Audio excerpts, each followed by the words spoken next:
Alguns Humanos, esse é o título do livro de Gustavo Pacheco, lançado pela Tinta da China em 2018. Eu ouvi falar sobre esse livro durante a Flip de 2018, quando em uma mesa o escritor Sérgio Santana apresentou Gustavo Pacheco ao público, recomendando esse livro sobre o qual eu falarei um pouco agora. Na quarta capa da obra, nós ficamos sabendo que se trata de um livro de estreia, e Sérgio Santana saúda o autor como um dos melhores contistas brasileiros. Com uma chancela dessa, de um dos escritores que eu mais admiro, eu não poderia deixar de ler o trabalho de Gustavo. É um bom livro de estreia. Tem alguns pequenos problemas, mas que não diminuem de maneira nenhuma a obra, nem o esforço do autor. Neste comentário agora, eu vou me ater às qualidades da obra. O volume é composto por 11 contos e, como diz uma personagem de um destes contos, a certa altura da obra, o livro é sobre homens, está no título. Eu digo isso porque há muitos animais em todas as histórias e alguns até bem estranhos, como por exemplo o axolótl do conto Ambistoma Mexicano ou O Labirinto Invisível. Mesmo os homens que aparecem nesse livro, eles têm um estigma de bicho. Estigma, diga-se, muito bem construído pelos narradores. O conto de abertura, Dohong, é sobre o pigmeu Ota, capturado na África e trazido para um zoológico e levado para um zoológico do Bronx. A história parece inverossímil, não? Mas é baseada em fatos verdadeiros. Vocês já ouviram dizer que a vida pode ser absurda, mas a ficção não? Para contornar esse veredito, Gustavo enche todas as narrativas de fatos históricos, de dados, de números e de todo tipo de prova que o leitor possa imaginar. Isso tem um efeito estranho, que é o da desconfiança. O leitor passa a desconfiar da veracidade da história. Essa é a parte genial de toda a obra. Desconfiando, o leitor percebe que não pode mais saber o que é verdade.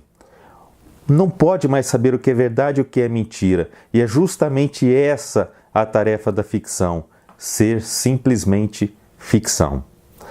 Há questionamentos que permeiam a obra inteira, como, por exemplo, o da condição humana. O homem como lobo do homem, a superioridade de uma raça sobre outra raça, o que leva inevitavelmente a alguns dos piores pesadelos da humanidade, o racismo, a eugenia. Não à toa, a maior parte dos bichos deste alguns humanos é composta por primatas. Mas é engraçado que em certo ponto temos uma nítida impressão que os primatas são superiores em muitos aspectos. No conto História Natural, há um certo desconforto quando a discussão do momento é a questão: por que os povos contemporâneos não são representados por dioramas? Dioramas são aquelas maquetes que representam determinados povos que ficam em museus. São muito comuns nos Estados Unidos. Não por acaso também a trama se passa em Nova York. Esse tipo de querela só poderia acontecer no dito povo civilizado, no primeiro mundo. Só para ficar claro, eu estou sendo irônico, tá? No conto A Mulher Mais Feia do Mundo, nós somos apresentados a história de Júlia Pastrana, uma mulher que sofria de hipertricose, uma condição genética que faz com que se cresçam pelos por todo o corpo, muitos pelos. O puxão de orelha nesse conto fica para o fato de que o tempo todo tenta se provar que, apesar de feia, Júlia tinha inúmeras outras qualidades. Mas o conto é bem interessante. Aparece em cena Bernardo Zabalaga, um cara que ficou famoso recentemente numa feira literária em Buenos Aires, quando ele teve de repartir uma mesa com a poeta Alejandra Pizarnik. Com um detalhe, essa mesa aconteceu 42 anos depois da morte dela. Vocês podem imaginar o que acontece quando Zabalaga é contratado pelo narrador para conversar com Júlia, morta há algumas décadas. É um texto muito divertido. Alguns contos são mais pé no chão, como é o caso de Deus Não Vai Se Incomodar e também o caso de As Formigas. Mas a ironia continua lá, a supremacia de uma raça sobre a outra também. E até essa brincadeira de que sempre podemos ser deuses de alguma coisa. Destaque também para o projeto gráfico do livro. Na capa, é emblemático que o título venha todo em letras minúsculas. Como vocês podem ver, os humanos em todos os contos são pequenos. Os humanos em toda a humanidade também. Eu vou ler agora o início de um conto chamado O Amante da Mulher Mais Feia do Mundo, sobre o qual eu falei há pouco nesse comentário, para vocês terem uma ideia da força narrativa de Gustavo Pacheco. O Amante da Mulher Mais Feia do Mundo. Algumas histórias estão fadadas a não terminar nunca. Imaginemos, por exemplo, que o regresso de Júlia Pastrana ao México, depois de 153 anos de ausência, não tenha sido o capítulo final, mas apenas uma das tantas reviravoltas dessa história.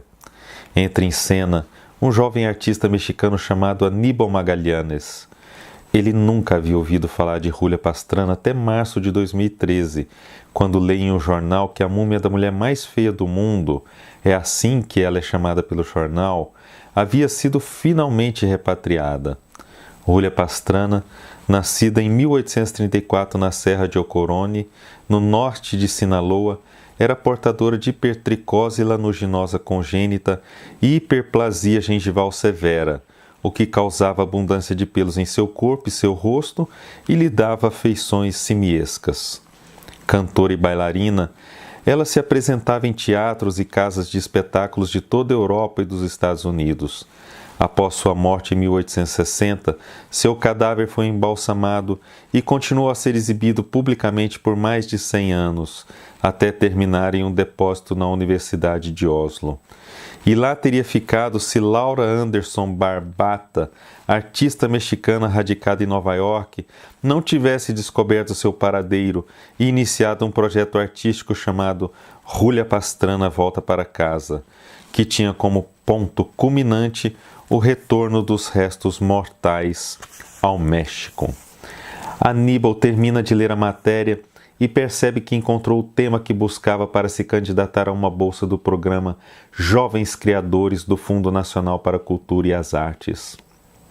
Nos dias que se seguem, ele escreve um projeto intitulado Os Sonhos da Mulher Mais Feia do Mundo.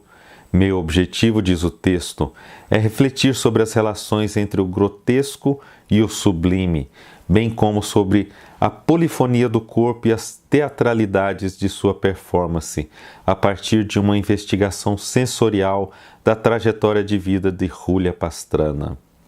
Não cabe aqui refletir sobre os motivos de Aníbal para se candidatar ao edital, nem sobre as razões que levam um projeto a ganhar e outros não, mas o fato é que Os Sonhos da Mulher Mais Feia do Mundo é afinal selecionado, o que vem muito a calhar, já que isso permite que a história siga seu caminho.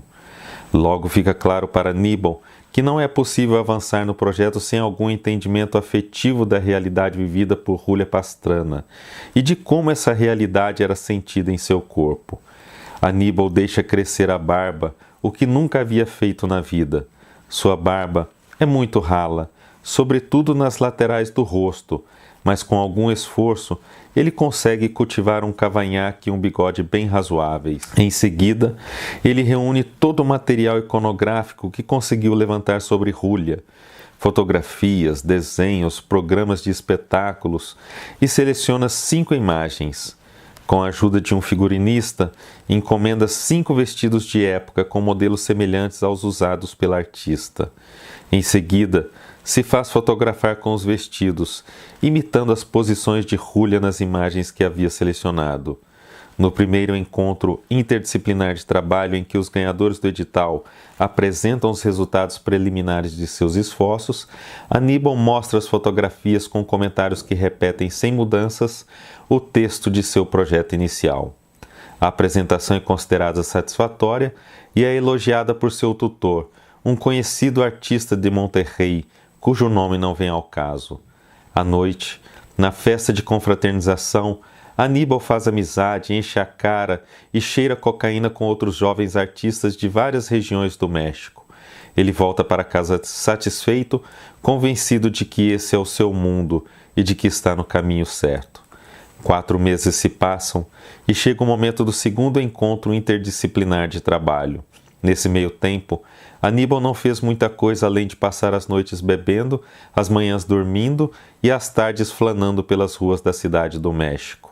Ele não tem nada de novo a apresentar e se limita a declamar uma versão ainda mais barroca e pernóstica de seu texto inicial, que é recebida com frieza e comentários irônicos de seu tutor. A mensagem é clara. Se você não trabalhar, seu relatório final não será aprovado e sua carreira será encerrada antes mesmo de começar.